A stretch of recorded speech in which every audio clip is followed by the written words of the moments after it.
Josh, how are you feeling after that one? Yeah, pretty happy. Obviously, it was an important game. I thought the scoreboard was probably a little flattering in the end, to be honest. I think, footy's funny like that. It can end up looking like a blowout, but there are moments there, I think, all throughout the game where the game was sort of on a bit of a knife's edge, and we got a little bit of luck at different times when we needed it. But I'm going to take that because we certainly have had times this year where we haven't had any. So, a really good result. Happy dressing shed. So, good to come away with 2 points.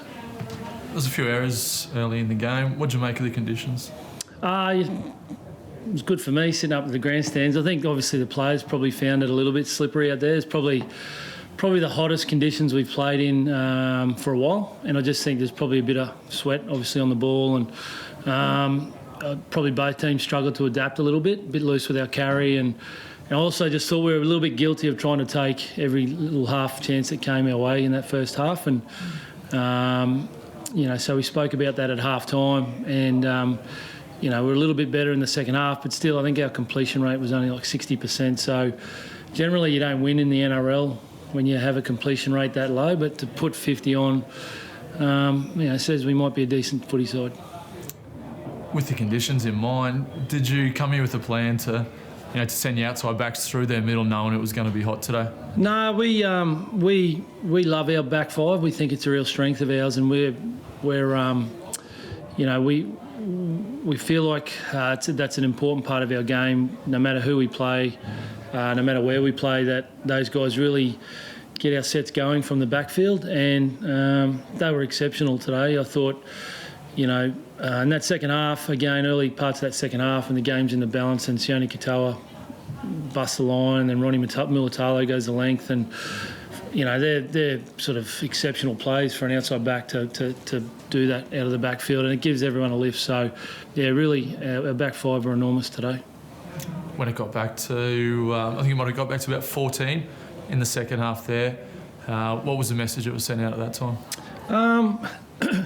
I just got a sense of where the Tigers were coming in terms of how they were getting back into the game. So the message was just to make sure that our guys were clear on what that threat was and how we were going to defend it. So kept trying to get that message out there. We've had a bad habit this year as a club of letting good leads slip. Sometimes we've held on, other times we haven't. So, no lead. When I'm sitting up there in the box, I don't feel comfortable until the full-time siren's gone, because it's just, we're a young group, and we I can honestly say we struggle to play with a good lead, and I don't know what that's about. It's clearly a mental thing, but you saw a glimpse of that again today, 28-4, where should be putting the game away, and all of a sudden we're sort of holding our breath with 15 to go, but we kicked away in the end, which was good. How's Ronnie going? I saw he had his ice on his jaw for up until the end of the game even. Yeah, so we're not sure yet the severity of Ronnie's injury. It is his jaw. He's gone to hospital now to get some scans, and we'll get to the bottom of it before we get out of here tonight. So it's not looking great, but yeah, I can't sit here right now and tell you exactly what's going on there. It was a big piece of that, that attack that you guys absolutely annihilated down there today. It's a shame for it to end that way for him today, isn't it? Yeah, he's a big piece of our team. He's a real spark for us.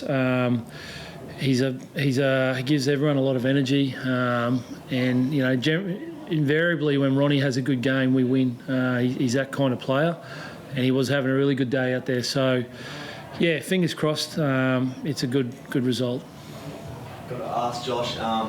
I heard you've spent quite a few games here in the past. How was it coming back? Yeah, it was. For me, it was really familiar. I know there was probably, I think, between the two clubs, we flew up with probably combined maybe 80 players and staff.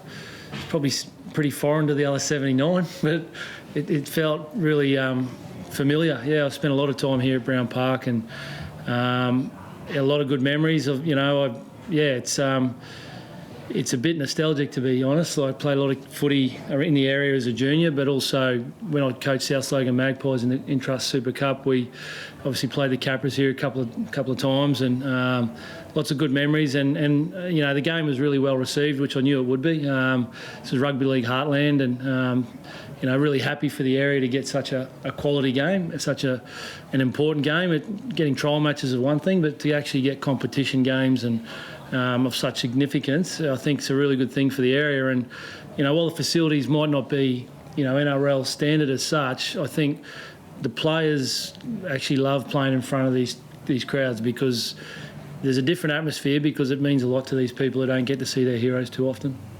You said it was a flattering score line, but how much confidence do the boys get out of that going into this run towards hopefully qualifying for finals? Yeah, you'd like to think we'll get a good bit of confidence out of that. We got the Brisbane Broncos next week, and I know it's an old cliche, but we've got to nail our preparation this week and get our execution as a coaching group right this week to make sure our guys are ready for that challenge. They've turned a corner, I think, Brisbane as a group. I think their last 4 or 5 weeks they've really evolved and matured as a footy side, and they're where they sit on the ladder isn't an indication, I think, of how tough a game they are at the moment. So it's going to be a tough game. So hopefully we've come through this game relatively unscathed. I think another key for us today was just getting a couple of troops back as well. We've been pretty thin for a few weeks, and just to have an injection of players like Matt Moylan and Teague Wilton, not only physically out on the field does it help us, it lifts the spirits and the mood within the group when you're getting quality back. Matt Moylan showed his class there in the second half, probably when the game was not in the balance, I would say, but when the Tigers were building some momentum. Yeah, Must be pleased to have him back. Oh yeah, I've got to admit, we were confident that he was physically right to play today, but you never know until they get out there and cut off that leg and get into the heat of the battle. And to see Matt get out there, the obvious one was the line break and set up the try, and it was just pure class. But the try down this bottom corner where he created the space for Sione Katoa, his touches just ooze class, and was really happy to see Matt get out there and look like there was no rust there. And more importantly, speaking to him straight after the game, he's come through it really well. So what I will say though is the young fellas in the halves, put up a fight today in terms of him getting his jersey back. I thought Luke Metcalf was tremendous in his first starting game at 5'8", and Braden Trindle's been doing a really good job for us at 7. So I was really proud of those two young fellas, the way they put their gloves up out there today. And I thought, for Luke, it's probably a bit of a coming of age game for that young fella. He's got something there. I was just about to ask how important is it to have Matt Moylan to help those young halves come through and play the way they did today? Yeah, no, it's a good point. I get around in the sheds before the game. You're talking to the players, but I was also noticing Matt talking to our young halves, and that's probably a development for Matt in his own. Even though he's 30 years old and he's fairly experienced, he's never been a nurturing type. He's always obviously had the talent and been an outstanding player, but I think he realises that he needs to step in and guide those two young guys a little bit, and he certainly has been doing that. So, I think there's a little, headache there for me during the week to work out what's going to be best for us moving forward.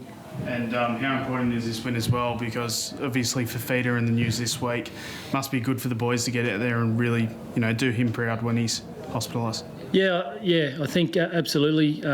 He's a big personality, Drewy, and he's a fatherly figure to a lot of our guys. And while he might not be the player on the field that he once was, off the field, he's extremely valuable. And it rattled a lot of our guys, the other night with what went down. And,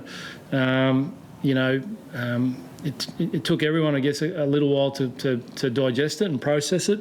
And thankfully, it looks like, there's progress there for Drew, and we're all really grateful. But I've got no doubt as a group, they were all doing it a little bit for Drew out there today, yeah.